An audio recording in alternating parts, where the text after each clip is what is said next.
Assalamu alaikum wa rahmatullahi wa barakatuh. Oh, I will get it. Yeah. Alhamdulillahi Rabbil Alameen, wassalatu wassalamu ala nabina Muhammad wa ala alihi wa ashabihi ajma'een. Jazakumullah khair for joining us tonight. Inshallah, if anybody could help that brother, I think. Okay. So, it's our pleasure to be hosting Dr. Shoaib Ahmed Malik. He's not the Shoaib Malik that plays cricket.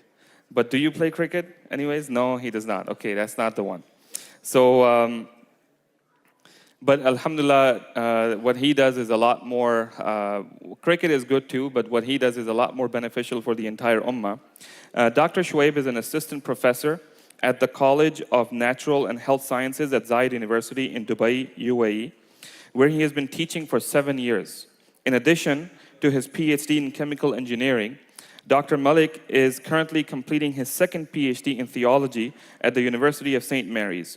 He's the author of Islam and Evolution, Al-Ghazālī and the Modern Evolutionary Paradigm, which is published by Routledge, which was chosen as the best academic book of science and religion by the International Society for Science and Religion in 2022. He's currently writing several more books on Islam and science, including a textbook which can be used in universities and Muslim seminaries. So I know that several people ask me about the book that he's written. Once again, it's called Islam and Evolution, Al-Ghazālī and the Modern Evolutionary Paradigm. Like we said, that book, mashallah, is so well done that the publisher will only sell it for $50 per copy, and it's out of his control. So I asked him that when this edition runs out, please don't give the same publisher the next edition as well. So inshallah, we could have it for a little bit cheaper. But inshallah, it is a good book for people to have at home because these are issues that are going to rise and we're going to have to deal with them more and more. So without further delay, I'd like to give it up for Dr. Shoaib Malik. Inshallah, what we're going to do is that we want to listen from him and we want to benefit from the material that he has for us. So we're going to pray Salat al-Isha tonight at 10:30. So we're just going to give another 20 minutes, inshallah. That will give us enough time for him to cover his material and also for us to ask our question and answers. Inshallah, sisters, those of you who don't like to have noise in the background, you can join us downstairs, inshallah. And here, I'm going to be the personal policeman. Upstairs, you know, you're at the mercy of anybody else, inshallah. So may Allah subhanahu wa ta'ala make it easy for us and make it all, make this a beneficial thing for us. And again, before anybody leaves, I want to mention that today's content is unique content.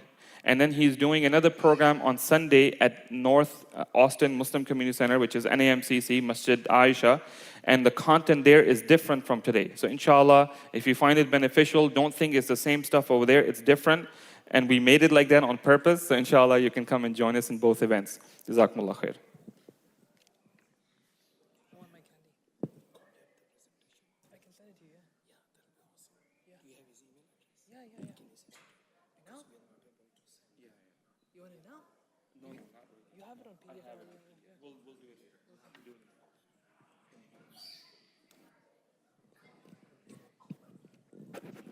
Is this right? Is this how you wear it? Over the top? All right. How do you, where do you put it? Oh, okay. Oh, right, okay. All right. Assalamu alaikum, everyone. First and foremost, thank you very much for hosting me. A special thanks to Brother Jawad for inviting me to your lovely mosque. I've been here, closer. Can everyone hear me now? Okay, right. So I'll repeat what I said. Thank you for hosting me, and a particular thank you to the Board of Trustees, as well as Brother Jawad for inviting me. I've been here since morning, and I can tell you that in an environment where you have families gather around in a mosque, kids playing in the background, it's really nice to see. Where I come from, these things are not actively encouraged. So it's such a nice feeling to see families all together. There's a saying in Turkey, if you don't hear kids playing in the back of the mosque, cry for the next generation. So I want to thank you for taking active role in supporting your families in being close to a Muslim center like this. So my objective today is to walk you through a conversation that is difficult to sometimes navigate. I myself come from a background where I was formally trained in the sciences. I personally had a lot of faith crises, so I went through phases of atheism and agnosticism. And eventually, I came to understand that Islam has a lot of things going for it. It has an intellectual sophistication, it can articulate itself, and it can defend its beliefs. Why is that important? Because of the question that you see here above. We are living in a time where there is active promotion of atheism against Muslims, Jews, and Christians. And a lot of the Christian community and Jewish community are very strong. They have very strong infrastructures in place. They have entire universities dedicated to tackling issues on atheism. They have universities where you can actually do a master's and a PhD on Christianity and atheism, or on apologetics. Apologetics just means defending your faith. The Muslim world, however, by contrast, is at a significant disadvantage. And what I want to do is walk you through a story that starts with, how did we get to where we are today? And so this question here, does science lead to atheism? It will be partially answered today, and it will be fully answered on the event on Sunday. Right? What I'm going to do is explain, we have a discipline now, an area of study called Islam and science. This is an area which you can actually now actively study and look into. 20 years ago, there weren't any books on Islam and science. There weren't any materials on Islam and science. These things have newly come out as a way of helping the Muslim community around the world.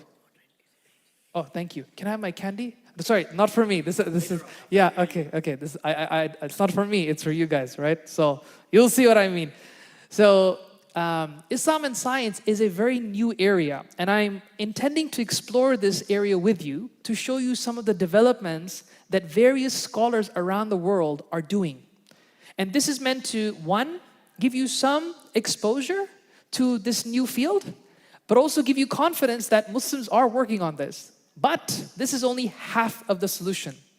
The other half is getting you guys on board. How? We'll come to see that in a second. So those are the two things I want to cover. I'm assuming you can see the screen up. I'll just quickly mention my background, where I come from, and then I'll walk you through a story that starts off in the 1880s. And I just want to say that I am a teacher first and foremost, so I will be asking questions to see who's paying attention, right? If you don't get it, you do 10 push-ups, right? If you get it, you get a chocolate candy, which is why I asked, where's my candy? Right, so, background. You can probably guess from my accent, some of you may think that I'm from the US. I've never set foot in the US before this year. This is my second time in the US. I was born and raised in a very tiny country called Kuwait in the Middle East. So that's this, oh, you can't see my mouse, but it's a little area on the east side of the Middle East. So my dad, he was born and raised there. I was born and raised there. My parents are originally Pakistani, so I speak Punjabi. That's my mother tongue. There's my box of candy. Well, your box of candies, and I don't want to throw water. So okay, okay, right. Yeah. So for those of you who get a question right, you will get a candy. All right. So let's see who's paying attention. I was born and raised in Kuwait. And I went through a typical school system. I went through a British school. In the British school system, we have something called A-levels and GCSEs. It's different to the US system. You have something called advanced placement, or APs here, right? So I finished my high school degree, and then I went to the UK for my studies. Being in a Pakistani family, you only have two options, otherwise you're dead. Engineer or doctor. That's it, right? So I was very good in chemistry, mathematics, and physics. And I did computing as well. So I looked at my grades and I'm like, okay, let's do chemical engineering. So I went to a university in the UK called the University of Bath. And this is where the Romans were. They used to go literally to this place to have baths. It has a 2,000 year history. So I went there, and it was a very interesting experience. I was born and raised in a Middle East country, and naturally you are shielded from certain things, right? Alcohol is not so prevalent, a lot of things are not so prevalent. And so when I went to the UK, you get a system shock, like, whoa, what's happening here? A bit like many people coming here for the first time. But anyways, I worked very hard at the university. I knew that I really wanted to become a professor. I come from a family of teachers. My grandfather was a teacher, my mom was a teacher, my auntie is a teacher, and I love to teach. I really like to teach. And so I knew I wanted to, be in university at some point. So I worked really hard, and alhamdulillah, by the tawfiq of Allah, I was able to get I scored the top grade in my cohort, and as a result of that, I got a fully funded PhD at the University of Nottingham, which is in the UK as well. So you guys know Robin Hood? Ever heard of Robin Hood? So the city he comes from is Nottingham. That's what you need to know. It's a city of Robin Hood. That's it. And so it was during my PhD that a lot of things opened up. Until this point, I was a very cultural Muslim. So I didn't know what the Shahada was, didn't know what La ilaha illallah meant, didn't know any of that. Just I know the Quls, I knew I had to pray 5 times a day, and I knew there was something called Eid and the Friday prayer. That was it, right? And so I went through a cycle, but in the PhD, things started changing. And the first thing that changed was I started going to something called the ISOC. Now, you may not know what the ISOC is. In the university in US, when you join the Muslim Society, what is that called? What are the 3 letters? MSA, Muslim Student Association. The equivalent of that in the UK is ISOC, Islamic Society. That's what it is. And so I was very distant from the Islamic Society when I was doing my undergraduate at Bath.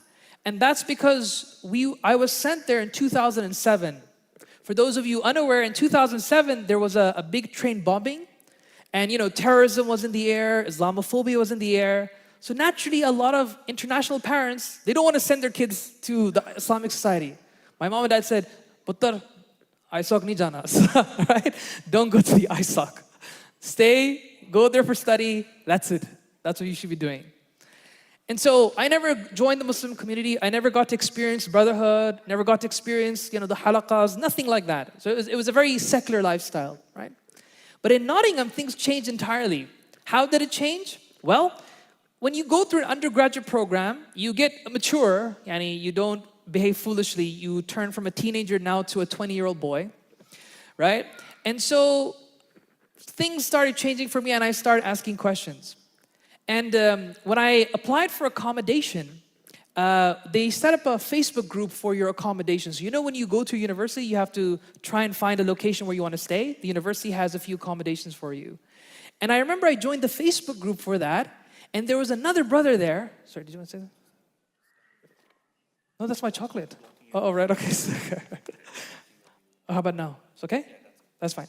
Okay, so there was a brother there, and so I have to admit, I love games. I was a huge computer game addict, right?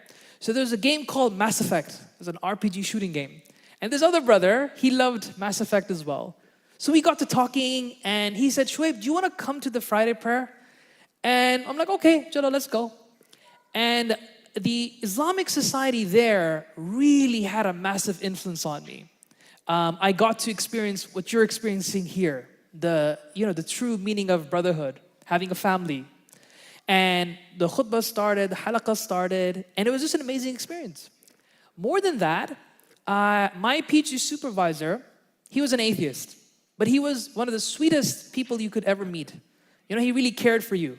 So in a PhD, for those of you who are intending to do it or are in the middle of it, PhD basically relies on your supervisor. If your supervisor is good, you'll get through it. If your supervisor is bad, you're going to struggle a lot. He was one of those who was a very sweet person. And he kept naturally asking me questions about Islam. Because, he's British. He doesn't have much exposure to Muslims. He asked me simple questions. Who's the Prophet Muhammad? And I'm like, I don't know. So I didn't know the answer to the questions. So from there, I started going through a lot of self-exploration. Oh, okay, that's a video of me. Okay, I thought this was, yeah, right. Right, so I started going through a lot of self-exploration. And that's when I started learning about, Al-Maghrib, Al-Kawthar, all these big bodies that you see here in the US. They start doing Islamic courses and all those kinds of things. And that really kind of got me thinking, this is something I really want to do. Within 2-3 years, I was fully immersed into wanting to go into, Islamic studies. I wanted to drop my PhD and I wanted to fully go into Islamic studies and immerse myself. I remember calling my dad, and for those of you who can understand where this is gonna go, I called my dad, Dad, I want to stop this PhD. My dad said, Astaghfirullah, right? He's like, this is not going to happen. You finish this PhD, use it to earn a living, and then you can do whatever you want afterwards. And that was good advice. That was very good advice. So I went through the PhD. My PhD was in engineering. I studied something called nanoporous materials, right? So for those of you who don't know, nanoporous materials just means very tiny holes in materials, and you study them and analyze them so they can have a variety of applications. So how many of you have bought shoes? Shoes. Have you bought shoes before? Yep, all of you have bought shoes. I'm assuming every hand should go up. Have you ever noticed that there's like a white sachet in there? There's like a white little bag. If you open that bag, what's inside it? Little beads, right? That's a nanoporous material. Yes?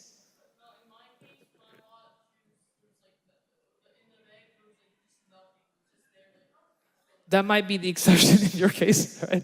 So these little beads are nanoporous materials, and they're designed from an engineering perspective to make sure that your shoes don't get humid. That's their function. This is what nanoporous materials are. That's one application. So my job was to study them. You do all kinds of interesting chemistry and mathematics. I finished the chemistry, I finished the engineering, and then I moved to Dubai, which is just a little bit below, okay, you can't see it here, so a little bit below Kuwait. So that's where I live right now. Eventually, I got the position of natural sciences. I'm a professor of natural sciences, so I teach chemistry and mathematics, but I didn't want to do just that. I wanted to study. So I started studying with shuyukh, right, at various different institutions, online, and it's very rough. It's very difficult. Once you get married in particular, so I got this job, I got married, alhamdulillah, I had my first son. I'm intending to have number 2, that's why I'm saying first son. Inshallah, we have another one. But so I got this job in 2016. And from there, after I finished teaching chemistry, physics, I would then study with shuyukh later in the day. And then an interesting program came up. And this program is called Philosophy, Science, and Religion. This is at the University of Edinburgh. It's in Scotland. Edinburgh is a city in Scotland. They opened up the world's first program, master's level program in science and religion. So for those of you unaware, you can actually do a master's degree and a PhD in science and religion. It is now an established field of study. Just like you want to become an engineer, right? A businessman, this is an option now. And I was really interested in this because here I have a scientific background, but I wanted to know, how can I look at this from a religious perspective? How can my religion teach me about Islam? So I went through the program, and it was a very interesting program. I got to learn a lot. But I noticed that most of the material was written from a Christian perspective. And this comes back down to the idea that Christian scholars are really ahead of the game. So if you notice, so remember when atheism really blew up in the early 2000s, and we'll get to that in a second? Most of the material was written by whom? Christian scholars. The Muslim writings on these were very few. And that's because there's not a strong infrastructure for Muslims at the moment. So that's a bit of my background. Eventually, come 2023, I'm now finishing my second PhD in theology, which should be done inshallah next month. And that's just to give you kind of how I moved from engineering to theology. Okay, now let's go to the topic at hand. How did we get to where we are today? Okay, so we start in the period 1880s, right? So this is about 140 years ago from now. In 1880s, there were 2 prominent writers, John William Draper and Andrew Dixon White. These two individuals wrote two influential books. These are the books you see here. The one on the left is by William Draper. The one on the right is by Dixon White. And you can tell from the titles what these books are about. These books talk about how there is a real problem between Christianity and science. And this allowed the birth of something called the conflict thesis, that science and religion are always at friction one another. Now this developed in a Christian context, but eventually it migrated and moved on to the Muslim world as well. And so this set a precedent, a way of thinking that religion and science can never be in harmony with one another. Now, have you ever seen, on these videos, you have Galileo, the scientist, and the church. Have you ever seen those on videos? They come out of these two books, that episode. They come out of these two books, that science and religion are in conflict with one another. And so from the 1880s to the 1920s, this became the highlight of the day. Science and religion are not in harmony whatsoever. In the 1920s, another move comes up. This movement is called logical positivism. Now, what is logical positivism? What is this movement about? Well, they were very famous for developing a philosophy which says that only sentences that can be scientifically provable make sense, or they're statements of logic. So what do I mean by that? It sounds very academic, sounds very fancy. It's actually very simple. A sentence only makes sense if you can prove it scientifically. Everyone okay with that? Thumbs up if you're okay with that, yeah? That part is okay. Good. The second the condition they said, a statement only makes sense if it is following the rules of logic. Now, what do I mean by rule of logic? So, a quick show of anyone who can answer. What is, the brother in the pink shirt, what is 1 plus 1? Very good, mashallah. Give him a round of applause. Very good. Good job. Oh, sorry. It's a very bad catch. Okay, all right. So 1 plus 1 is 2. So that's a logical statement. Brother in the blue shirt, right there. Yes, you with the glasses. So I want you to complete this argument. All men are mortal. Shoaib is a man, therefore... Yeah, therefore Shoaib is a man. Very good. How did you know? You followed logical rules. Very good. Round of applause for this brother. Blue shirt. Very good guy. Very good, mashallah. Good. So these are logical rules, right? So something is either a logical rule or it is a scientifically corroborated statement. One of those two. And this movement really grew in the 1920s. And it became very famous and became basically one of the main weapons against religion. Why? Because if you believe in God, God is not a scientific statement, nor is God a rule of logic. He's neither of those. So they put now religious people on the defensive. You cannot prove God to science, nor is he a statement of logic. So what you're saying is meaningless. God, you say believe in God, it means nothing. That statement means nothing. That's what it means. And so religious people are now on the defensive from this point onwards. Now, who can tell me why is this a problematic statement? You can easily refute it. Yes, what's your name? Yusuf.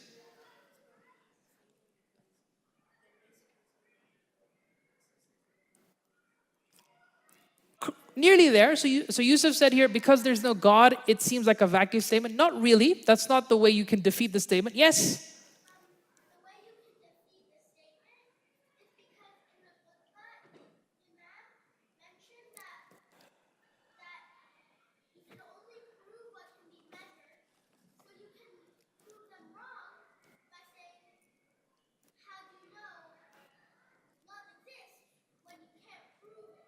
Very good attempt. Give her a round of applause. Really good attempt. Very good. Here you go. Go ahead.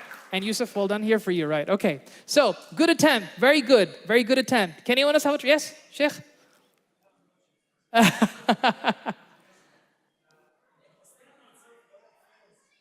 Yes. Sorry, what's your name? Huh? Hisham. MashaAllah, Hisham. Give her a round of applause for Hisham. Very good. Very good. So, guys... look at this rule. Just look at this rule. This rule is trying to create a philosophy that says the only thing that makes sense is something that is scientifically provable or a statement of logic. Now apply it onto itself. Is that statement a scientific proof? Yes or no? Nope. Is that statement a logical idea? Nope. Therefore, it disproves itself. You see the point? So a lot of these new ideas sound very sophisticated, ooh la la, right? But when you apply these standards onto themselves, they immediately break up. And so that's why this movement pretty much fizzled out in the 1960s. But a lot of the ideas behind it, that religious ideas don't make sense, still carry on with us today. Everyone following me so far? Right? So the first idea we looked at before this, what was it called? Something thesis. Huh? Conflict thesis, very good. And this movement is called what? The answer is logical positive, mashallah, well done, very good. So, this should give you an idea that the beginning of the 20th century, Muslims were religious people across the board were on the defensive. And here we see the birth of the field known as science and religion. In the 1960s, there were a few Christian scholars who started thinking about how do you look at the relationship between science and religion, right? Now remember, we're talking about modern science. In the last 100 years, many new ideas came forth. Big Bang came forth, quantum mechanics came forth, evolution came forth.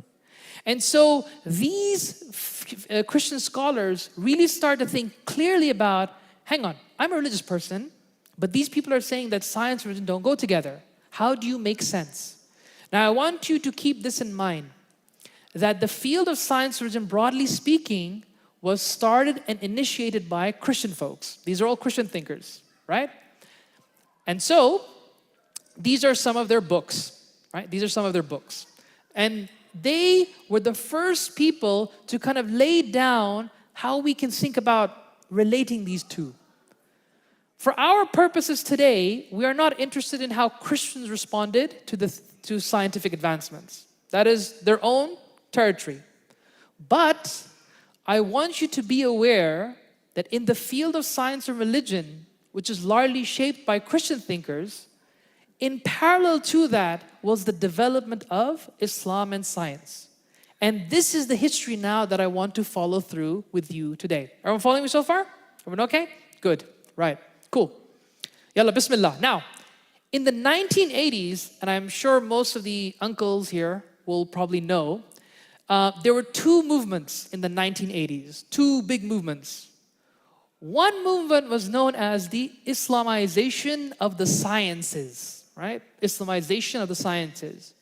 And this movement became very famous across the entire Muslim world, right? So what is this movement all about?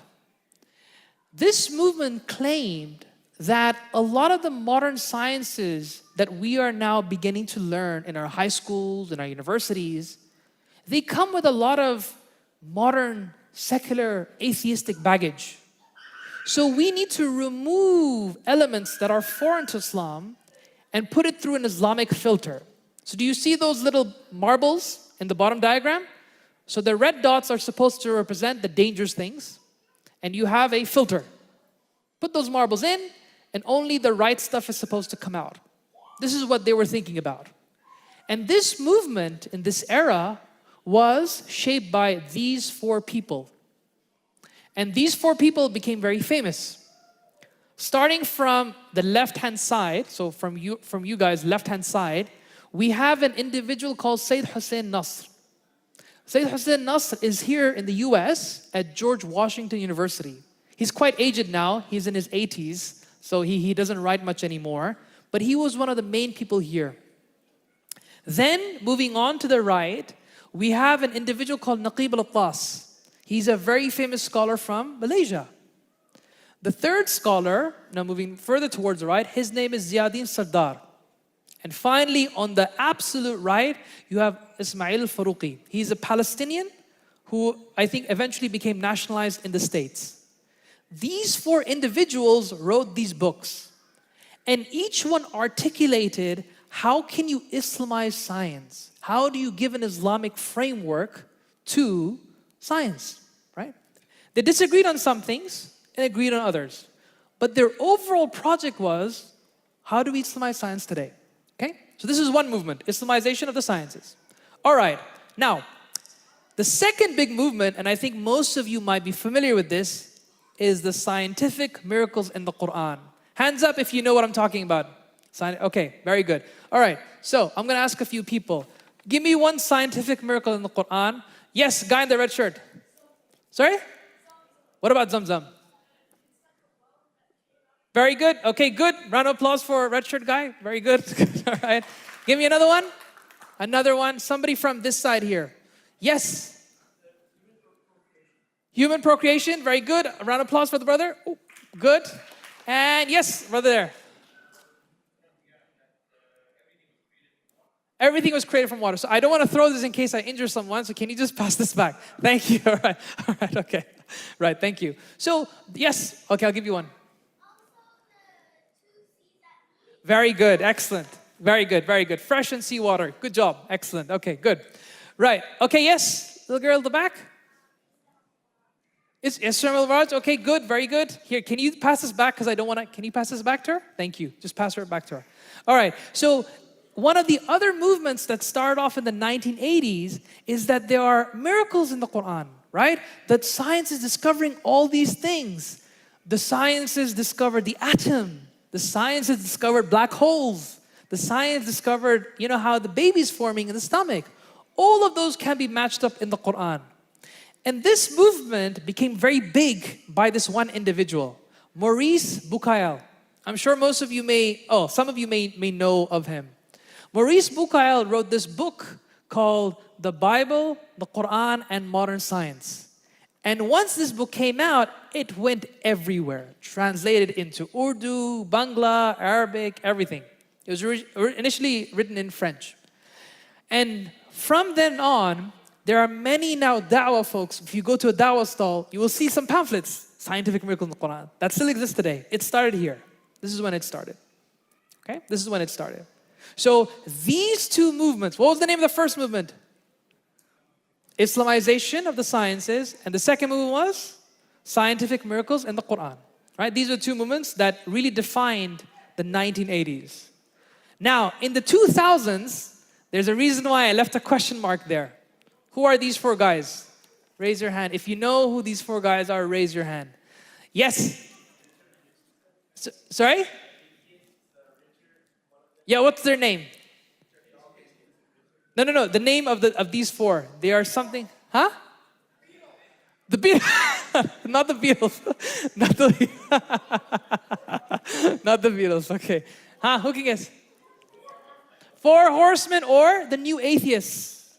These were here. You have a candy. Well done. So, all right. Good catch. Nice. Very good. Good catch. Very good catch. Right. You should join cricket. Right. So have a cricket for a team for the mosque.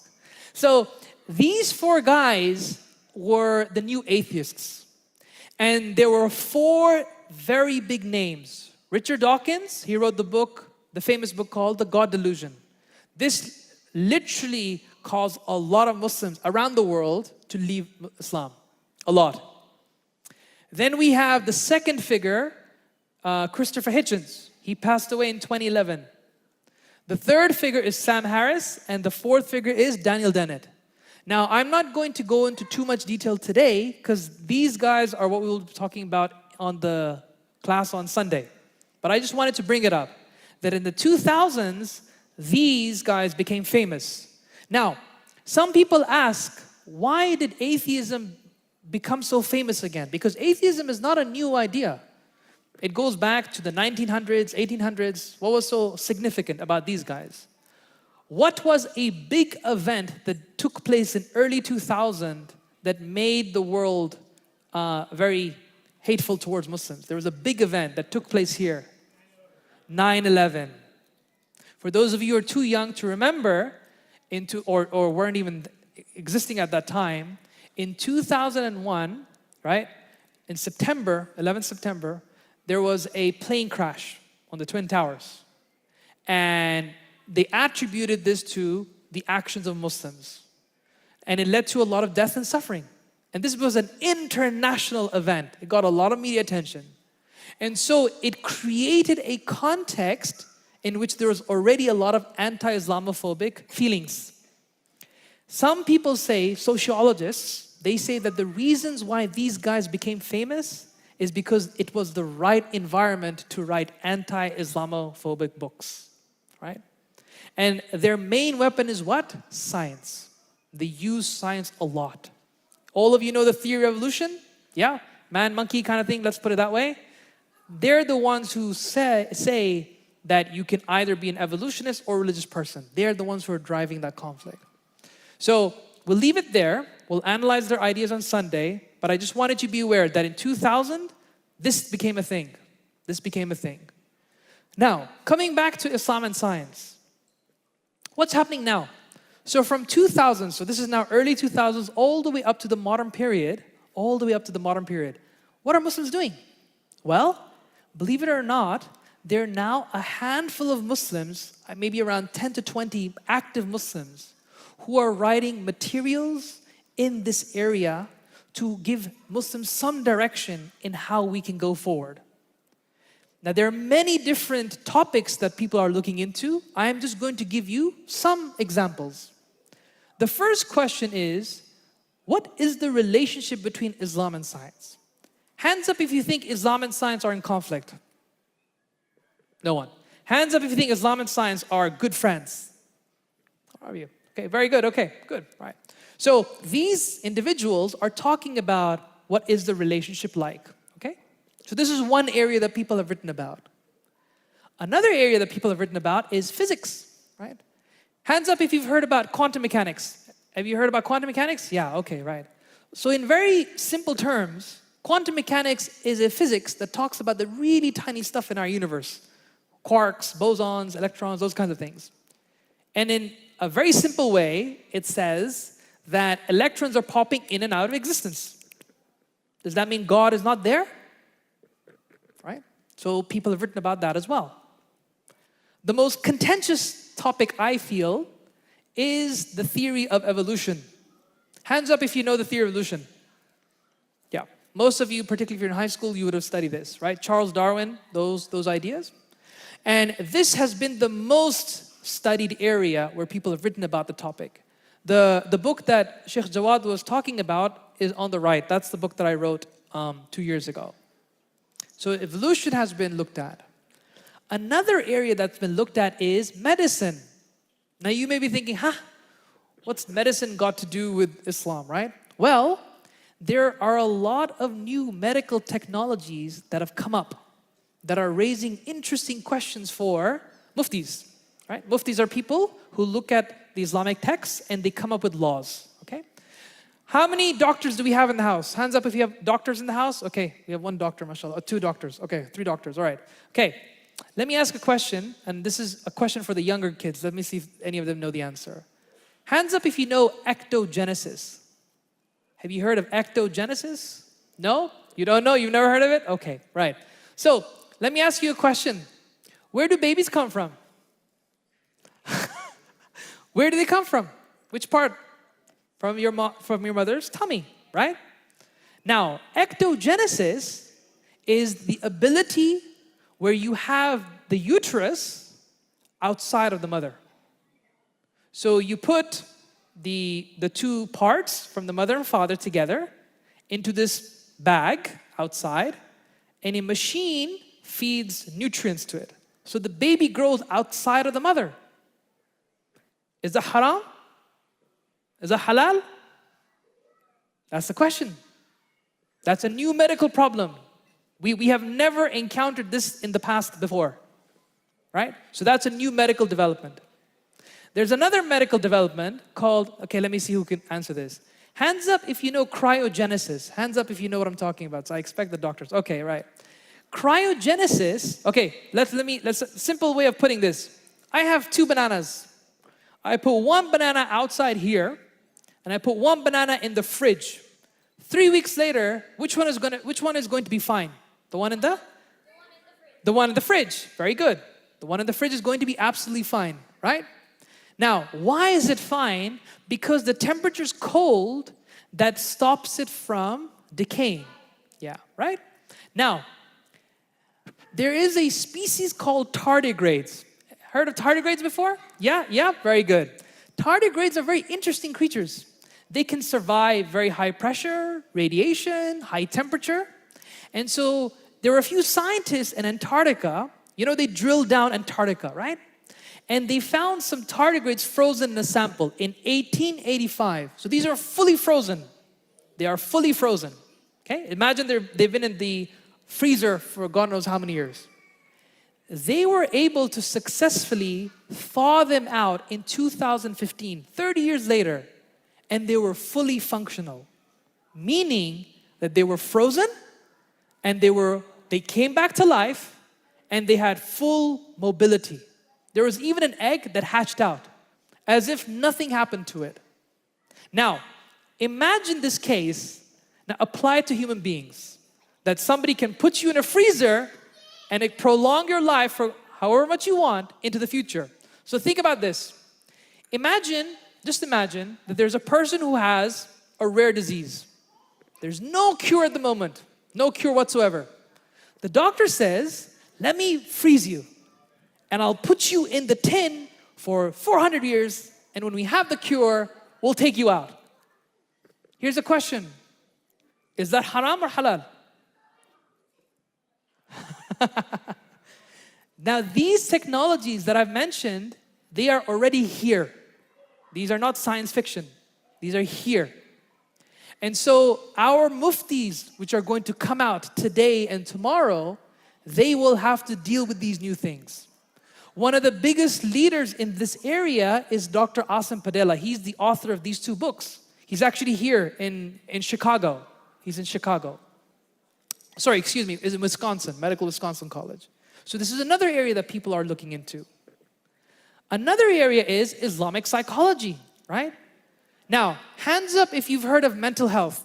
Heard of mental health? Yeah? So what is mental health? What is mental health? Tell me. If you don't know, it's okay. It's okay. Yep. Sorry? Health of the brain. Very good, right? It's to do with health of the brain. Now, just like how our bodies can get disease and we can get ill, so can our minds. And naturally, when we seek help from medical professionals, they of course give us all the help that we can, but there's one key difference that Muslims have in terms of their understanding of the human being. Human beings believe what about the human being? That they have something what? What is that something? They have the soul. They have money. This guy said money, we have money. Right. Inshallah, we have money, but we also have a soul. Now, if you do not take the soul into consideration, do you think that a non-Muslim doctor will be able to fully help you? No, not necessarily. And so that's why there's a whole field, Islamic psychology, that's been developed, right? Finally, people have also started writing about the history of Islam and science, right? Now, when